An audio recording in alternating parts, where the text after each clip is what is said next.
జ్ఞానము,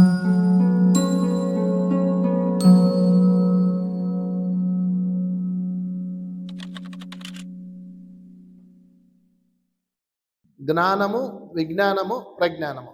జ్ఞానము అంటే తెలుసుకునేది. ఓకే.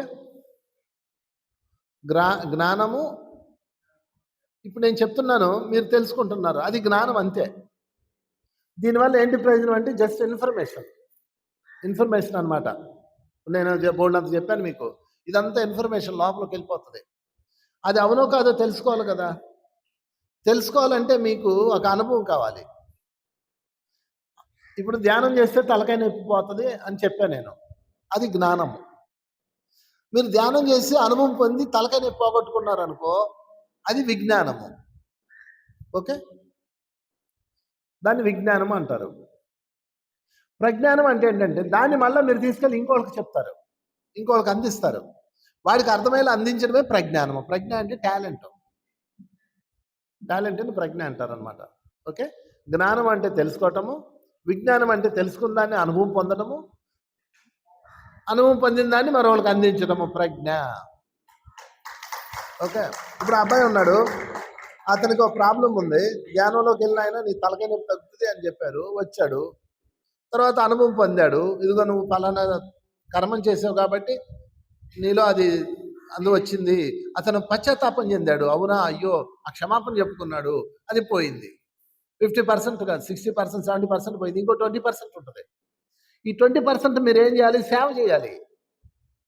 మర్డర్ చేసి సారీ అంటే వదిలేస్తారండి జైల్లో? మీరు మర్డర్ చేశారు, జైల్లో వేశారు మిమ్మల్ని, సారీ అండి ఏదో పొరపాటున మర్డర్ చేశానంటే వదిలేస్తారా? నిజంగా నువ్వు మారావా, సేవా మార్గంలో ఉన్నావా అని చూస్తారు. సేవా మార్గంలో ఉంటే అప్పుడు నీకు వదులుతారు. సత్పరివర్తన గల ఖైదీ అని చెప్పేసి ఒక 6 నెలల తర్వాత ఎప్పుడో వదిలేస్తారు. అలాగే మీరు ధ్యాన మార్గంలోకి రావడానికి మీకు ఒక జ్ఞానాన్ని అందిస్తారు.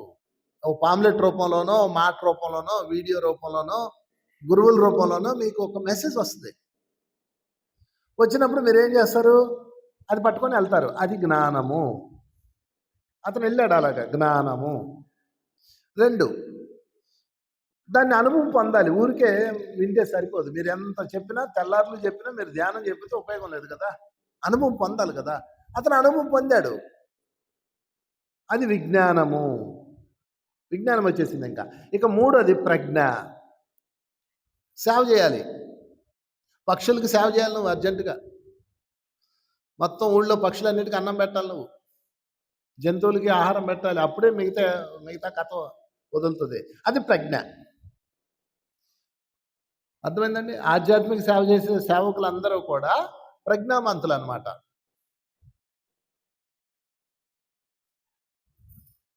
నేను ఇప్పుడు మీకు సేవ చేస్తున్నాను, చెప్తున్నాను, దాని ద్వారా నా కర్మ రిలీజ్ అయిపోతుంది. అందుకని మీరు ఎప్పుడూ గుర్తుపెట్టుకోండి, ప్రజ్ఞలోకి వెళ్ళకపోతే కర్మ పోదు. ఎన్లైటన్మెంట్లోకి వెళ్ళాక కర్మ పోతుంది కొంత భాగం, ఇంకొంత భాగం ఉంటుంది. ఆ కొంత భాగాన్ని కూడా మీరు సేవ ద్వారా చేయాలి. ఊరికే నేను సారీ అంటే కుదరదు, సేవ చేయాలి. నువ్వు ఎటువంటి బాధలు పెట్టావో, అటువంటి సమస్య అనుభవిస్తున్నావో అటువంటి సమస్య అనుభవిస్తావు. ఎటువంటి సమస్య అనుభవిస్తున్నావో అటువంటి సేవ చేయాలి. అసలు మీ ముందుకు వస్తుంది సేవ ఎప్పుడు కూడా. అది ప్రజ్ఞ. అర్థమైందా? మహాభారతంలో ఒక క్యారెక్టర్ గురించి చెప్తా మీకు. పాండురాజు తన భార్యలిద్దరిని తీసుకొని వేటకి వెళ్ళాడు. ఈ భార్యలిద్దరు ఉన్నప్పుడు ఉత్సాహంలో ఉన్నాడు ఆయన. కొత్త భార్యలు చక్కగా ఉన్నప్పుడు పురుషుడు ఎట్టుంటాడు? వెనక బండి మీద మంచి అందమైన భార్య కూర్చుంటే ఎట్టుంటాడు? ఆడు మాటలు నేల మీద నిలుస్తాడా? ఆడి బండి స్పీడ్ మామూలుగా ఉంటుందా? అట్టున్నాడు అనమాట. అప్పుడే ఒక 2 జింకలు చప్పుడు చేసింది, ఏదో పొదలు చప్పుడు అవుతుంటే బాణం తీశాడు. వెంటనే కుంతీదేవి చెప్పింది, ఆయన భార్య, పెద్ద భార్య. చిన్న భార్య పేరు మాద్రి, పెద్ద భార్య పేరు కుంతి.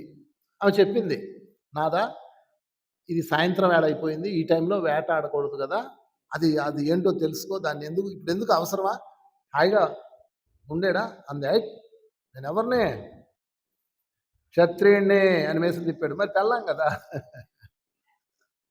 పెళ్ళాం చెప్తే ఆవిడ వింటాడా? విందు కదా. అందుకే పెళ్ళాం చెప్తే వినాలి. వెళ్ళిపోయాడు, బాణం వేశాడు. బాణం వేయగానే అప్పుడు ఒక 2 జింకలు సంగమిస్తున్నాయి. వాటికి రెండింటికి గుచ్చుకుంది ఆ బాణం. స్పాట్ డెడ్ అవి చనిపోయినాయి. అవి చనిపోతే చాలా బాధ అనుభవించినాయి. సంగమ సమయంలో అప్పుడు ఒక ఋషి వచ్చి చెప్తాడు. అంటే ఆ కథ మామూలుగా అయితే ఆయనకి శాపం ఇవ్వబడింది అని చెప్తారు. అది పక్కన పెడదాం కాసేపు. ఒక ఋషి వచ్చి ఇతన్ని తిడతాడు. నువ్వు ఒక జ్ఞానవంతుడివేనా? నీకు ఆ బుద్ధి ఉందా? ప్రజలను కన్నబిడ్డల్లా పాలిస్తే సరిపోతుందా? సర్వప్రాణుల్ని కన్నబిడ్డల్లా చూడొద్దా? అంటే నేను రాజును కదండి, వేట నా ధర్మం కదండి అంటాడు. నిజమే, రాజులకు వేట అనేది ధర్మం.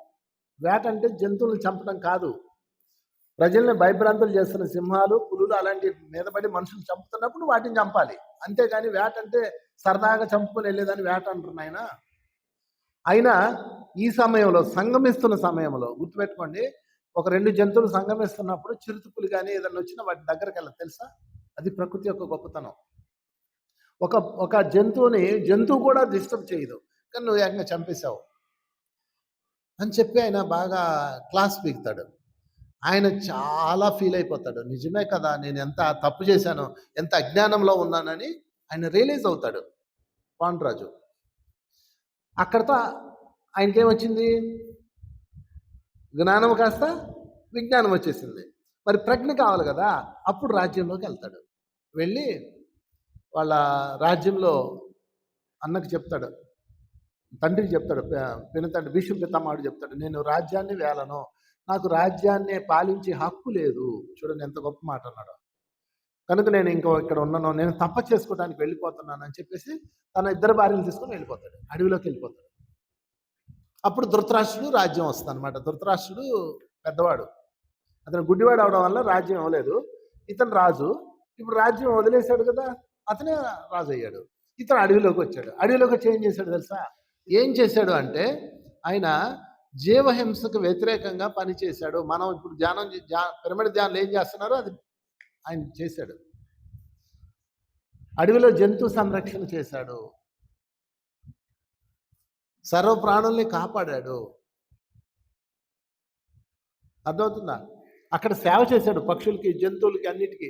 అలాగా తన ప్రజ్ఞా జ్ఞానాన్ని ఉపయోగించాడు. దాన్ని ప్రజ్ఞానము అంటారు. 3వది. ఎప్పుడైతే అది చేశాడో అప్పుడు ఆయనకి పిల్లలు పుట్టరు. అతని యొక్క సేవకు చూసి 5 దేవతలు వచ్చి 5 బిడ్డల్ని ఇచ్చారు. వాళ్ళే పంచపాండవులు. తేజోదానం చేశారు. తేజోదానం అంటే తెలుసా? గర్భదానం కాదు, మన గర్భదానమే తెలుసొచ్చు. గర్భదానం కాదు చేసింది, తేజోదానం. అంటే వాళ్ళ తేజస్సును తీసి వాళ్ళలో ప్రవేశపెట్టి బిడ్డను సృష్టించారు. ఆ 5 పంచపాండవులు. చెప్పలు కొడదాం, పంచపాండవులు. అంటే మీరు ఇప్పుడు ఏం చేయాలి? ఫస్ట్ జ్ఞానం పొందాలి. జ్ఞానం పొందాలి, ఫస్ట్ పొందండి. గురువుల దగ్గరికి వెళ్ళండి, క్లాసులు వినండి, మాస్టర్ దగ్గరికి వెళ్ళండి, మీ ఇష్టం ఎక్కడి నుంచి పొందుతారు పొందండి, యూట్యూబ్లో పొందండి. ఏ జ్ఞానం పొందాలి? మీకు ఏది ఎక్కుతుందో ఆ జ్ఞానం పొందాలి. అన్నీ తీసుకోకండి. కొన్ని ఎక్కమనుకోండి, వదిలేయండి, వాటిని తీసుకోకండి. కొన్ని ఎక్కుతాయి, ఎంత బాగుందో దాన్నే పట్టుకోండి. అది జ్ఞానము. పట్టుకున్న తర్వాత ఏం చేయాలి? దాని మీద సాధన చేయాలి. అప్పుడు విజ్ఞానం వస్తుంది. నీకు అనుభవం వచ్చింది కదా. నేను చెప్తాను, ఇదిగో కళల ద్వారా నువ్వు నీ గత జన్మ కర్మ తెలుసుకోవచ్చు. అది జ్ఞానం. నువ్వు దాన్ని సాధన చేయాలి. మధ్యరాత్రిలో లేచి కళల ద్వారా తెలుసుకోవాలి. అప్పుడు నీకు వస్తుంది అనుభవం. దాని పేరు విజ్ఞానము. సొంత అనుభవం. అంటే జ్ఞానము ప్లస్ అనుభవము ఈజ్ఈక్వల్ టు విజ్ఞానము. ఓకే అండి, ఇక్కడ క్లారిటీ వచ్చింది కదా. విజ్ఞానం వచ్చిన తర్వాత ఏం చేయాలి? ఓహో ఇదా సంగతే అని నువ్వు అందరికీ చెప్పాలి. దాని పేరు ప్రజ్ఞానము. నువ్వు చెప్పగానే నోరు తెరుచుకొని వింటారు అనుకున్నారా? ఎన్నరో ఇరగదీస్తారు. ఎన్నో అవమానాలు జరుగుతాయి. వాటికి దొరకకుండా మనం చెయ్యాలి. తూనీగా ఎలా ఎగురుతుంది తెలుసా? ఇది ఇలా ఇలా ఇలా ఇలా ఇలా ఇలా ఎగురుతుంది తూనీగా. సీతాకోచిలక ఎలా ఎగురుతుంది చూసారు కదా, తిన్నగా వెళ్ళొచ్చు కదా. ఇదిగో అక్కడి నుంచి ఇక్కడికి రావడానికి సీతాకోచిలక అటు వెళ్తుంది, అటు వెళ్తుంది, అటు వెళ్తుంది, ఇటు వెళ్తుంది, ఇటు వెళ్తుంది, ఇటు వెళ్తుంది. ఎందుకు వెళ్తుంది చెప్పండి చూద్దాం? మృత్యువుకి దొరకకుండా. దాన్ని తినడానికి ఒక పక్షో లేకపోతే ఒక కప్పో ఇంకోటి ఏదో రెడీగా ఉంటుంది. అది దాని మీద అటాక్ చేయడానికి దొరకదు. ఇంకో విషయం తెలుసా, వర్షం పడ్డేటప్పుడు తూనీగల వర్షానికి దొరకకుండా ఎగురుతాయి, తెలుసా మీకు? మృత్యువు దొరకకుండా. ప్రజ్ఞ అది. అలాగే మనం కూడా మన దగ్గర ఉన్న జ్ఞానాన్ని ఎన్ని రకాల అవసరమైతే అన్ని రకాలుగా అందిస్తూ వెళ్ళాలి. చాలా మంది జ్ఞానం అందిస్తారు కానీ వాళ్ళకి ప్రజ్ఞ ఉండదు. వాడు చెప్తా ఉంటాడు, వీళ్ళు వింటా ఉంటారు అంతే. ఎందుకు చెప్తారో వింటారో తెలియదు, ఎందుకు చెప్తారో తెలియదు. అలా కాదు, రకరకాల పద్ధతులు వాడాలి, రకరకాల టాలెంట్లు వాడాలి. నేను సాయిబాబా భక్తుల దగ్గరికి వెళ్తా. సాయి భక్తులకి సాయి అమృతం అని చెప్పి అందిస్తాను. సాయిబాబాని కల్లో చూడొచ్చు అని చెప్తా. ఓ ఎంత ఆనందపడతారు. అది ప్రజ్ఞానం. అలా కాకుండా సాయిబాబా లేడు, ఈ బాబా లేడు, నువ్వే దేవుడు అని చెప్పావనుకో వాడు వింటాడా? ప్రజ్ఞ చాలా ఇంపార్టెంట్, ప్రజ్ఞానం. అందుకే ఏమన్నారు, ప్రజ్ఞానం బ్రహ్మ అన్నారు. మీ టాలెంట్ చూపించాలి మీరు. నాకు తెలిసిందే నేను మాట్లాడతాను, నాకు తెలిసిందే నేను ఉంటాను అంటే అది నువ్వు ప్రజ్ఞవు కాదు, విజ్ఞానివి. అంతవరకు ఓకే. రెండో స్టెప్ ఓకే. మూడో స్టెప్లో మీరు ఉండాలి అంటే మీ ప్రజ్ఞను ఉపయోగించాలి. నన్ను ఒకడు అడిగాడు, ఏమంటే మీరు క్లాసులు చెప్తుంటే చాలా బాగుంటాయి, ఎలా ఎలా చెప్తారు మీరు అన్నాడు. ఏం లేదయ్యా, నాకేం తెలుసో నేను అది చెప్పను, వాళ్ళకేం కావాలో అది చెప్తాను అన్నాను. వాళ్ళకేం కావాలో అది చెప్పాలి. నాకేం తెలుసు నేను చెప్పుకుంటూ వెళ్తే ఎవరికి కావాలి? నా ముందు ఎవరున్నారు, వాళ్ళకి ఏం కావాలి అది అది చెప్తాను నేను. అప్పుడు వాళ్ళకి అవసరమైంది వాళ్ళు పొందుతారు, హ్యాపీ అవుతారు. అంతేగాని నీకు వచ్చిన పాండిత్యం అంతా చెప్పుకెళ్ళిపోతే వాడికి అర్థం కాదు. ఎందుకు? భగవద్గీత శ్లోకాలు తీసి ఇప్పుడు రాగాయుక్తంగా నేను చెప్పాను, పాడాను అనుకో, ఎవరికన్నా ఉపయోగం ఉందా? మళ్ళీ తీసుకెళ్ళి పండిత సభలో పాడాలి నేను. అలాగనమాట. దీన్ని ప్రజ్ఞానం అంటారు. సో మిత్రులారా, మీ అందరూ ధ్యానం అయిపోయిన తర్వాత మీ పని ఇదే, ప్రజ్ఞానం. ఎంతో ప్రజ్ఞ ఉండాలంటో ఇక మామూలుగా ఉండదు. ఇదిగో మా లక్ష్మిని అడగని చెప్తుంది. ప్రజ్ఞానం ఎంతో ఉండాలి. ఇటు కొడితే ఇటు రావాలి, అటు కొడితే ఇటు రావాలి, ఇటు కొడితే అటు వెళ్ళాలి. ఫుట్బాల్ ఎందుకు ఆడుకున్నట్టు ఆడుకుంటారు, అయినా కంప్లైంట్ ఉండకూడదు. అర్థమైందా? కంప్లైంట్ ఉండకూడదు నోట్లోంచి. ఎవరి లెవెల్లో వాళ్ళకి ప్రజ్ఞానం చూపించాలి, ఎవరి లెవెల్లో వాళ్ళు. మీకు క్రికెట్ ఆట తెలుసు కదా, క్రికెట్ ఆటలో ఏం చేస్తారు, వాడు బాల్ వేస్తాడు, వీడు కొట్టాలి. ఫుట్బాల్ ఆట తెలుసు కదా, ఫుట్బాల్ ఆటలో ఏం చేస్తాడు, వాడు బాల్ దంతాడు, వీడు ఆపాలి. ఏమంటే నేను దంతే వాడు ఆపుతున్నాడండి అనొచ్చా? అనకూడదు. వాడి డ్యూటీ అది, వాడు ఆపాలి. వాడికి దొరకకుండా నువ్వు కొట్టాలి, అది ప్రజ్ఞానం. మీరు అందరూ పైనుంచి వచ్చేటప్పుడే, ఏమండి నేను భూలోకి వెళ్తున్నాను, నువ్వు బాగా తాగి నన్ను తన్నాలండి అని ఒక మొగుడు తెచ్చుకున్నావు. ఎందుకు? ప్రజ్ఞానం కోసం. నువ్వు వాడికి దొరకకుండా డబ్బులు దాసి ఎక్కడెక్కడ ఎతుకుతారు కదా, గల్లా పెట్లన్నీ లాగుతాడు, బీరువాళ్ళు దిగుతారు, మెల్ల చైన్లు దింపుపోతాడు. అయినా నువ్వు వాడికి దొరకకుండా పోపుల డబ్బాలో 50 రూపాయలు పెట్టి, కింద ఒక 500 పెట్టి, పైన ఒక 500 పెట్టి దాసి దాసి పిల్లలు పెంచి పెద్ద చేసావు లేదా? అది ప్రజ్ఞానం బ్రహ్మ. ఎవరి లెవెల్లో వాళ్ళకే, నా లెవెల్లో నాకు, మీ లెవెల్లో మీకు. ప్రతి ఒక్కరికి ప్రజ్ఞానం కావాలి. నీ అత్త నీ మాట నేను తిడతా ఉంటుంది, నీ అత్త అయినా ఆమెను సంతోష పెట్టాలి. ఎట్ట చెప్తే ఏంటదో అట్ట చెప్పాలి. మాకు ఒక అక్క వాళ్ళ అత్తగారితో ఎప్పుడు గొడవ పెట్టుకుంటానే ఉంటుంది, ఆమె తిడతానే ఉంటుంది. ఇద్దరి మధ్య గొడవ ఎప్పుడు పంచాయతీ. ఆమెకు ప్రజ్ఞ లేదు. రెండో అక్క ఉంది, ఇంకో అక్క. ఆమె ఏం చెప్తుంది తెలుసా, అస్సలు మా అత్తయ్య గారు ఏం చెప్తే అదే నేను చేస్తాను అంటది. ఉత్తిదే, దొంగ మొహందే, శైలు పెద్ద దొంగ అక్క. పాపం వాళ్ళ అత్తగారు ఈమె ఇంటికి వచ్చేటప్పటికి బట్టలు ఉతికేస్తుంది, అన్నం వండేస్తుంది, అన్ని పనులు చేస్తుంది. అయ్యో అత్తయ్య గారు మీరు చేశారా? అయ్యో అత్తయ్య గారు నేను చేసేదాన్ని కదా అత్తయ్య గారు అంటూ ఉత్తిదే కావాలని లేకపోతుంది. పాప వాళ్ళ అత్తగారు దీనికి గాడి చాకరీ చేస్తుంటది. ఇంకో అక్క ఉంది కదా, ఆమె మంచిది నిజంగా, అత్తని ఆమెకు ఫ్రూట్స్ తెస్తుంది, అన్నీ చేస్తుంది, కానీ ఆమె తిడుతుంటది. ఇది ప్రజ్ఞ. మీరు ప్రజ్ఞలో ఫెయిల్ అయ్యారు. మీ నోట్లోంచి కంప్లైంట్ వచ్చిందంటే మీరు ప్రజ్ఞలో ఫెయిల్ అయ్యారు. అర్థమైందా? నీ నోట్లోంచి కంప్లైంట్ రాకూడదు. కంప్లైంట్ వచ్చిందంటే నువ్వు ప్రజ్ఞలో ఫెయిల్. విజ్ఞానంలో బాగానే ఉన్నావులే, అంతవరకు వచ్చావు, 2 మెట్లు ఎక్కువ, అదే సంతోషం. ఒకసారి కాశీలో క్లాస్ పెట్టారు. అక్కడ యూనివర్సిటీలో, బెనారస్ యూనివర్సిటీలో ప్రోగ్రామ్ పెట్టారు. ప్రోగ్రామ్ పెడితే నేను వెళ్ళాను. ప్రోగ్రామ్కి వెళ్ళాం. స్టేజ్ మీద మనకు కూడా స్టేజ్ ఎక్కి ఒకరోజు 10 నిమిషాలు మాట్లాడితే అది కూడా మనకెంతో గొప్ప కదా. కాశీలో మనం క్లాస్ చెప్పాను, ఒక ఆనందం ఉంటుంది కదా. నేను వెళ్తే వాళ్ళు ఆర్గనైజరు, నో నీ క్లాస్ లేదన్నాడు. ఓకే అన్నాను. పత్రికారుగా వచ్చాడు, ఏమనైనా ఏంటి సంగతి, నీ క్లాస్ ఎప్పుడు అన్నాడు. ఉంది సార్, ఉంది, టైం ఉంది సార్ అన్నాను. అంతేగాని అది ఇవ్వలేదు సార్ అని అనలేదు, నేను చెప్పను కూడా. ఉంది సార్, ఉంది అన్న, వెరీ గుడ్ అని వెళ్ళిపోయాడు ఆయన. వాడేమో ఇవ్వనన్నాడు. ఈయనేమో క్లాస్ ఎప్పుడు అన్నాడు. మరి గురువు మాట నిజం చేయాలి కదా. అందుకని ఏం చేశాను, స్టేజ్ బయట ఇలా అంతా స్టేజ్ ఉంది కదా, అంత పెద్ద హాల్ అనమాట అది. చెట్టు కింద కూర్చున్నా. ఓ 4 వచ్చారు, సార్ ఎలా ఉన్నారని. రెండు అన్నాను. ఆ కుర్చీలు తెచ్చుకోండి అన్నాను. 2 కుర్చీలు తెచ్చి కూర్చున్నారు. ఇలాగా టాపిక్ మాట్లాడుతూ ఉన్నాం. కాసేపటికి 15, కాసేపటికి 20, కాసేపటికి 30, కాసేపటికి 100 మంది అయిపోయారండి. మైక్ లేదు, ఇలాగే మాట్లాడుతున్నా. లోపలేమో 30 మంది ఉన్నారు, బయట 100 మంది ఉన్నారు. ఆర్గనైజర్ వచ్చాడు, ఏందండి మీరు ఏడు దుకాణం పెట్టారు అన్నాడు. ఏమండి నేను ఎవరన్నా రమ్మని చెప్పానా? వాళ్ళు ఇష్టం వచ్చి కూర్చున్నారండి, నా సబ్జెక్ట్ వాళ్ళకి నచ్చింది వింటున్నారండి అన్న. మీరు ఇక్కడ లోపల రండి అన్న, లోపలికి తీసుకుపోయాడు. రెండు సార్ లోపల చెప్తారు రండి అని అప్పుడు అందరు లోపల తీసుకెళ్ళాడు. లోపల ఏసీ ఉంది, అది వదిలేసి బయటకు వచ్చి చెట్టు కింద కూర్చొని క్లాస్ అంటున్నారంటే అది విజ్ఞానము. వాడి మీద కంప్లైంట్ చెప్పకుండా నేను సాధించుకున్నాను, అది ప్రజ్ఞానము. అంతే మిత్రులారా.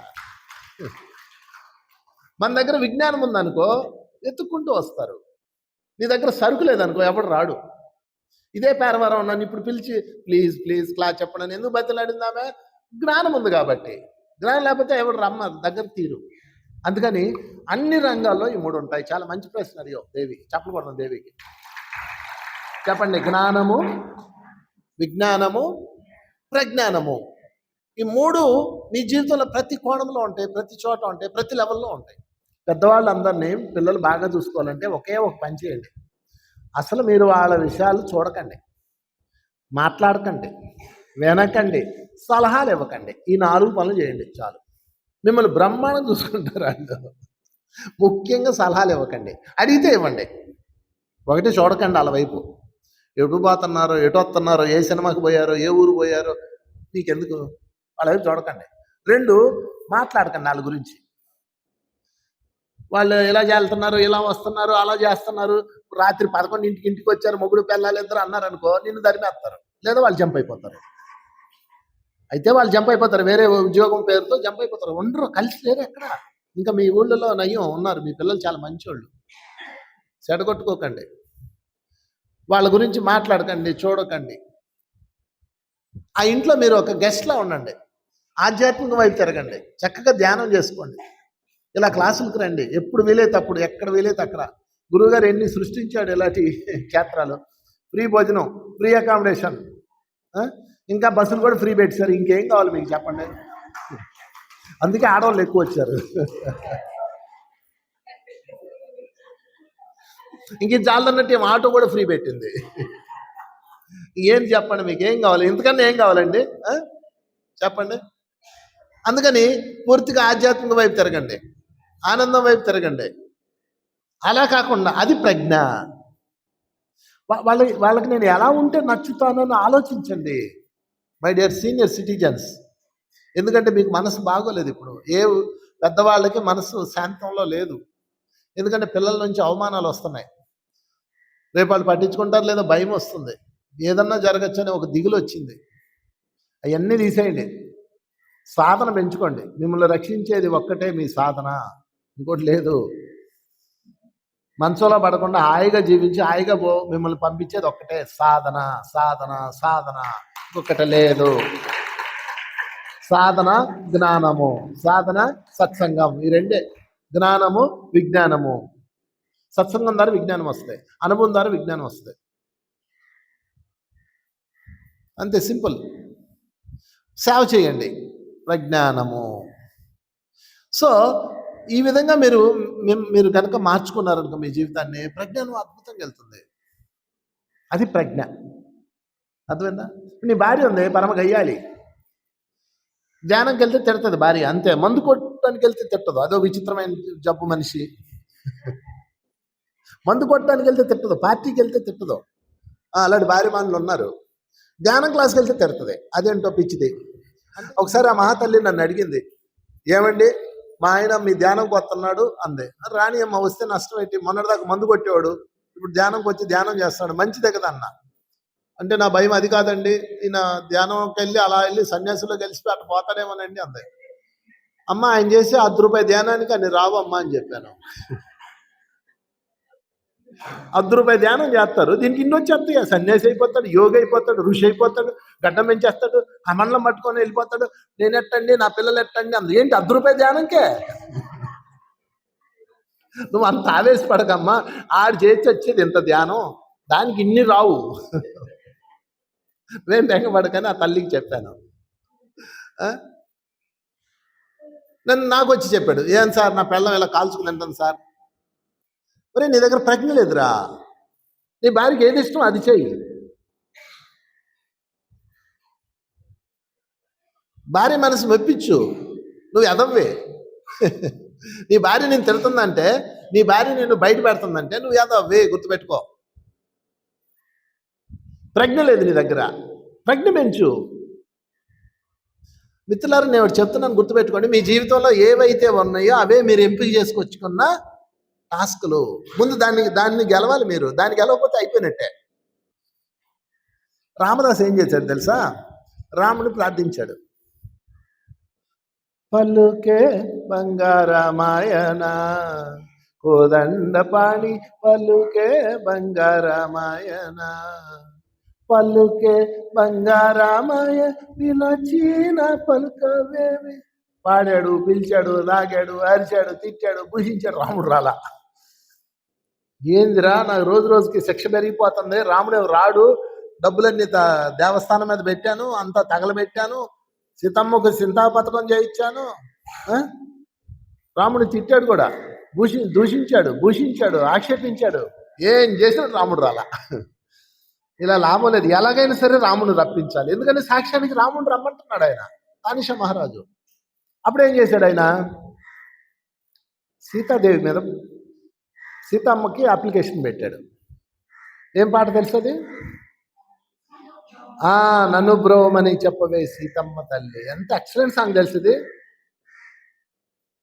నన్ను బ్రోమని చెప్పు. బ్రోవ్ అంటే కాపాడమని చెప్పు. ఎలా చెప్తావు, ఎప్పుడు చెప్తావు తెలుసా? లోకాంతరంగుడు ఏకాంత వేళ ఏకశయ్యపై నిన్ను కూడిన వేళ. అర్థమైందా? భగవంతుడు రాముడు ఇంటికి వచ్చినప్పుడు చెప్పద్దు, అలసిపోయి వస్తాడు, చెప్పకో. నేర్చుకొని చావండి ఆడవాళ్ళారా. మొగుడు మండిపోయి ఇంటికి వస్తాడు, ఏమండి నేనండి టూర్ వెళ్తానండి, పేరవరం వెళ్తానండి, ధ్యానమా చక్రంకి వెళ్తానండి అడా వేసుకుంటాడు. అది కాదు ప్రజ్ఞ అంటే. ముందు మంచినీళ్ళు ఇచ్చి గురుడు శాంతపడ్డాక, కాస్త అన్నం పెట్టాక అప్పుడు అడుగు. నేను చెప్పట్లేదు, ఇది రామదాస్ చెప్తున్నాడు. నా మీద కోపంతో చూడకండి. ఏంది అన్ని అడిగేది ఏంటంటే నేనేం చెప్పలేను. కొంతమంది మహిళా మనులు అంటారు, అన్ని అడిగేది ఏందండి అంటారు. అడగాలి. గుర్తుపెట్టుకోండి, ఇదంతా టాస్క్. నీ భర్త అనుమతి నువ్వు పొందాలి, నీ భార్య అనుమతి నువ్వు పొందాలి, అన్ని డీల్ చెయ్యాలి మీరు. అది ప్రజ్ఞ. నేను ఎవరిని అడిగే పనిలే అంటే నీకు ప్రజ్ఞ లేదు, నెక్స్ట్ జన్మ చూసుకుందాం అంతే. నీ ముందున్న టాస్క్ నువ్వు దాటాలి. అర్థమవుతుందా? లోకాంతరంగుడు ఆ నారాయణుడు లోకాల నేలేవాడు, అలిసిపోస్తాడు, అప్పుడు చెప్పొద్దు. ఏకశయ్యపై అంటే బెడ్రూమ్లో, బెడ్ మీద, ఏకశయ్య అంటే బెడ్, దాని మీద కూర్చున్నప్పుడు భోజనం అయిపోయాక చిలకలు చుడతారు కదా, చిలకలు అంటే ఈ కాలం, ఇప్పుడు కాదులే, మా అలాంటివి మీకు లేవులే నాకు తెలుసు. అంత అయోమయంగా చూస్తున్నారు చిలకలు అంటే ఏంటండి అని.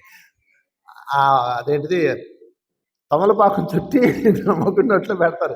అది వెనకటి రోజుల్లో సినిమాల్లో చూడొచ్చులే, ఇప్పుడు అలాంటివి లేవు. అందుకని మీరేం కంగారు అడకండి. అప్పుడు చెక్కిలి నొక్కుతుండేడు వేళ నీ చెక్కిలి నొక్కుతాడు. దేవి ఏంటి సంగతులు అంటుంటాడు చూడు. అప్పుడు నెలతరో మరి బోధించవే తల్లి. నెమ్మదిగా మా రామదాసు కష్టాల్లో ఉన్నాడండి, వాడి సంగతి చూడండి అని చెప్పు. అది ప్రజ్ఞ. అలాగే చెప్పింది ఆమె. అంతే, తెల్లారిపాటికి భుజం మీద మోరీలు వేసుకొని వచ్చి రామదాసు ఇడిపించాడు. అది ప్రజ్ఞ అంటే. చెప్పలు కొడతారు రామదాసు. అర్థమైందా? ప్రజ్ఞ చూపించండి అబ్బా. మీకు టాస్క్ ఇది, మీ లైఫే మీకు టాస్క్. నాకు ఇది టాస్క్. మీ అందరికి అర్థమయ్యేలాగా నేను చెప్పుకుంటూ వెళ్ళాలి. అది నా ప్రజ్ఞ. ఇక్కడేమో 70 సంవత్సరాలను కూర్చోబెట్టారు, అటేమో 20 సంవత్సరాలను కూర్చోబెట్టారు, అక్కడేమో 30 సంవత్సరాలను కూర్చోబెట్టారు, ఇక్కడేమో 40 సంవత్సరాలను కూర్చోబెట్టారు. అన్ని రకాల మైండ్లు నేను కవర్ చేసి చెప్పలవద్దా? అది నా ప్రజ్ఞ. పిల్లలు ఉన్నారనుకో ఒక సబ్జెక్ట్ చెప్పచ్చు, మిడిల్ ఏజ్ వాళ్ళు ఉన్నారనుకో ఒక సబ్జెక్ట్ చెప్పచ్చు, ఓల్డ్ ఏజ్ వాళ్ళు ఉన్నారనుకో ఆత్మ, మరణం, తర్వాత జీవితం అవి చెప్పచ్చు. అన్ని కలగాపూరంగా కలిపారైతే నేనేం చెప్పాలి? అన్ని కలుపుకొని చెప్పాలి. కంప్లైంట్ ఉండకూడదు. ఎవడి నోట్లో కంప్లైంట్ లేదో వాడే ప్రజ్ఞావంతుడండి ఈ లోకంలో. That's all. అందుకే పత్రిజీ ఎప్పుడు అదే మాట చెప్తారు. చెప్పండి నాతో పాటు, no complaints, no complaints, no complaints. Complaint నోట్లో నుంచి వచ్చిందా నువ్వు ప్రజ్ఞకి ఎంపిక కాలేదు. నువ్వేం చేయాలి అది చెయ్యి. నీ మీద ఆడి కంప్లైంట్ ఉండాలి, ఆడి మీద నీ కంప్లైంట్ ఉండకూడదు. సృష్టి ఎప్పుడన్నా నీ మీద కంప్లైంట్ చెప్పిందా? చెప్పండి. నో ప్రాబ్లం, ఇంకోటి ఇస్తుంది, నో ప్రాబ్లం అంటది. కనుక ప్రజ్ఞ అంటే మిత్రులారా, ఎలాంటి సిచ్యువేషన్స్లో అయినా, ఎలాంటి విపత్కర పరిస్థితుల్లో అయినా సరే ముందు నువ్వు నిశ్చలంగా ఉండి దాన్ని నీ యొక్క ఇంటెలిజెన్స్తో ఎదుర్కొని సక్సెస్ చేయడమే ప్రజ్ఞ.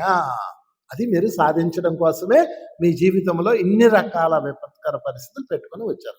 That's all. చప్పట్లు కొట్టేద్దాం.